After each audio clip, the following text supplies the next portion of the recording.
Hello, my name is Dr. Luke Bell. I'm lecturer in molecular horticulture at the University of Reading in the United Kingdom.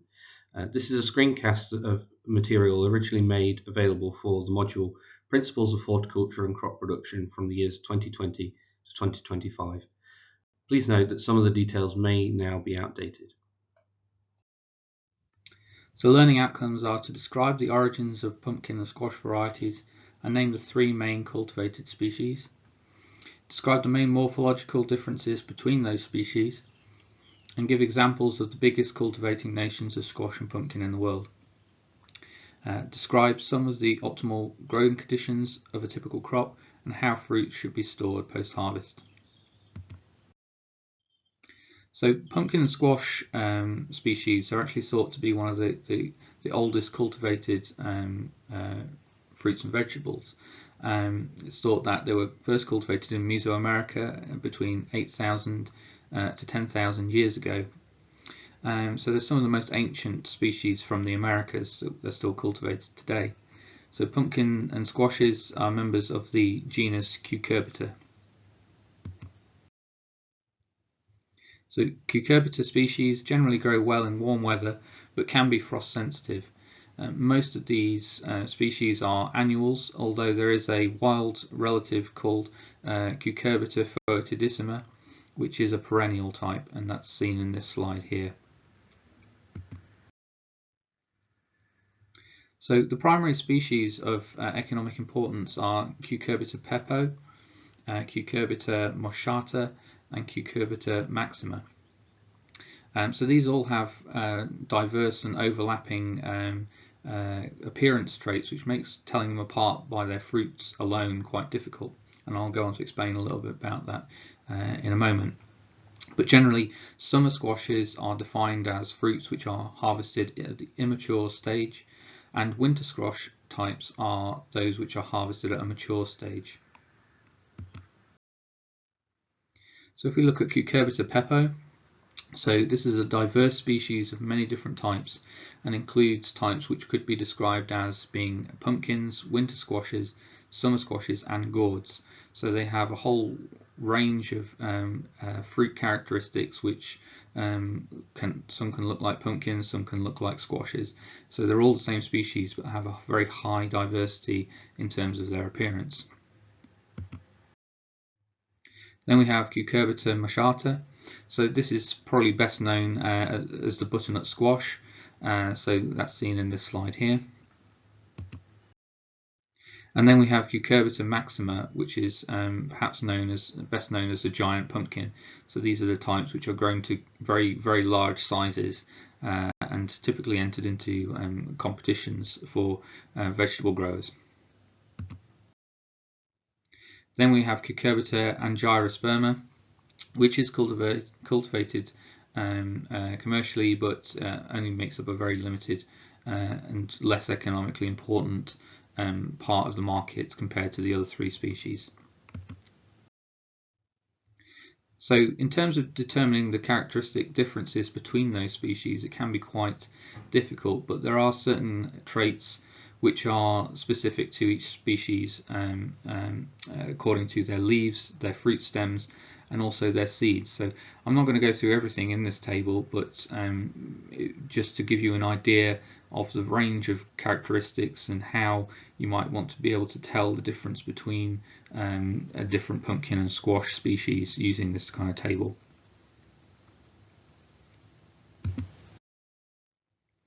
So in terms of their uses, as well as food, Cucurbita fruit can be grown for ornamental purposes, as I've mentioned. So C. maxima fruits can grow very, very large and weigh up to 800 kilograms. So these are truly colossal fruits. They've also become synonymous with festivals such as Halloween. So in the United States of America and Europe and the UK, you can't help but find pumpkins everywhere in October. Butternut squash is a type of squash which has become very popular as a winter variety in Europe and the United States. Its flesh is well suited for incorporating into pies and into baking products. So in terms of that production, what are the actual requirements for squash and pumpkin production? So they are actually warm season crops, and they're quite sensitive to cold, even though they're associated with perhaps cooler times of the year. For example, the pumpkin is associated with autumn, but they actually are quite sensitive to cold. So most cucurbita grow well in temperatures ranging from about 18 to 13 degrees centigrade, and are generally damaged by temperatures colder than about 13 degrees C. The species are day neutral, but do not grow well typically in the tropical regions of the world, though there are some exceptions of C. moschata cultivars which do grow well in the tropics. So cucurbita crops generally grow well in a range of moderately fertile, well-drained soils, but they don't grow very well on acidic clays. So they have a general requirement of about 6.5 to 7.5 soil pH. And cucurbita crops should be grown in diverse rotation with several years between growing the same crop in the same field, and that's to minimize the spread of pathogens between successive cucurbita crops. So seeds are generally planted about 2.5 centimeters deep in heavy soils and about 5 centimeters deep in sandy soil. For optimal germination, soil temperature should be above about 15 degrees C. And to facilitate this, sometimes crops are grown on a plastic mulch, which acts as a kind of weed control, but also helps to raise the soil temperature and increase the uniformity of germination and emergence. So spacing is dictated by the species and/or cultivar and the growth habit of the crop, so whether it's a bush type or a vining type. Wide spacing, as I've said in previous screencasts, accommodates the spreading of the vine growth, and wider spacing facilitates larger fruit growth. So typically pumpkins and squashes are spaced about 50 to 150 centimeters apart within a row, which is a very large distance compared to some other species, and about 2 to 3 meters between rows, and again that's to facilitate harvesting, but also the extensive growth of the vines. So most cucurbita are generally drought tolerant, as they have a deep and extensive root system.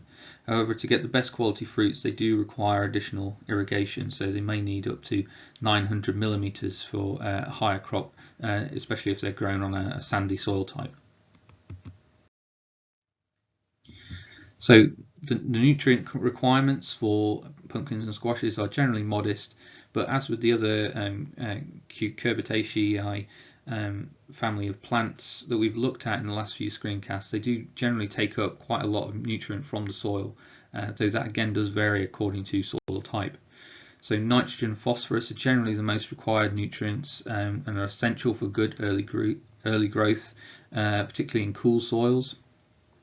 But nitrogen should be limited towards the end of flowering, as nitrogen generally encourages more leaf growth.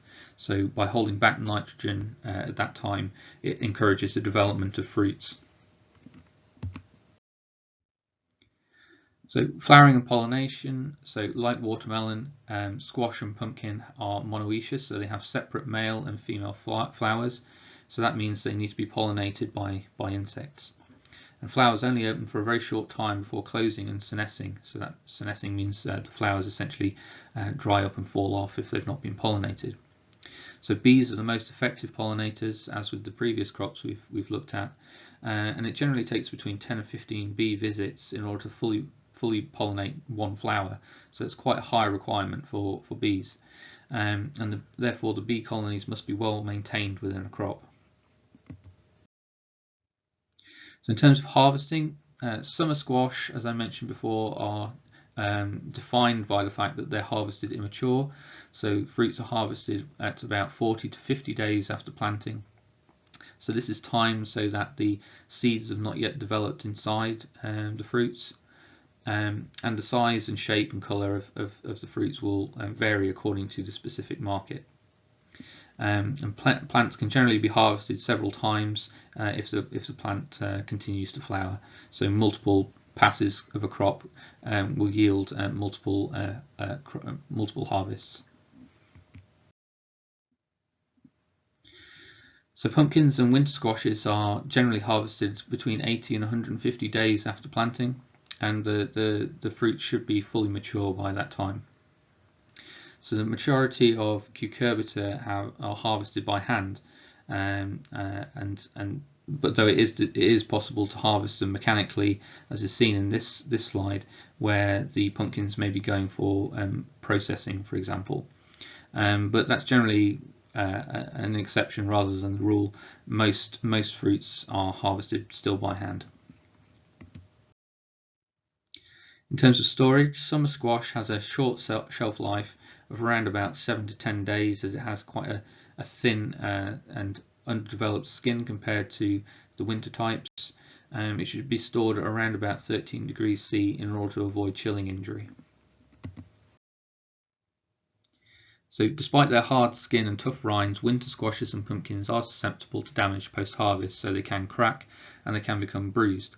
So some winter squash varieties can be cured in a similar way to which onions are cured, by storing them for a short time at a high temperature of between about 27 to 30 degrees C and a humidity of about 80%. And so this helps to heal any abrasions or scratches or cracks within the surface of the skin. But uncured winter squash is generally stored at between 13 and 15 degrees C and a low humidity of about 55 to 60% relative humidity. So in summary, pumpkins and squashes are some of the oldest cultivated horticultural crops. The three main cultivar species have overlapping appearance traits and can be used in a variety of ways.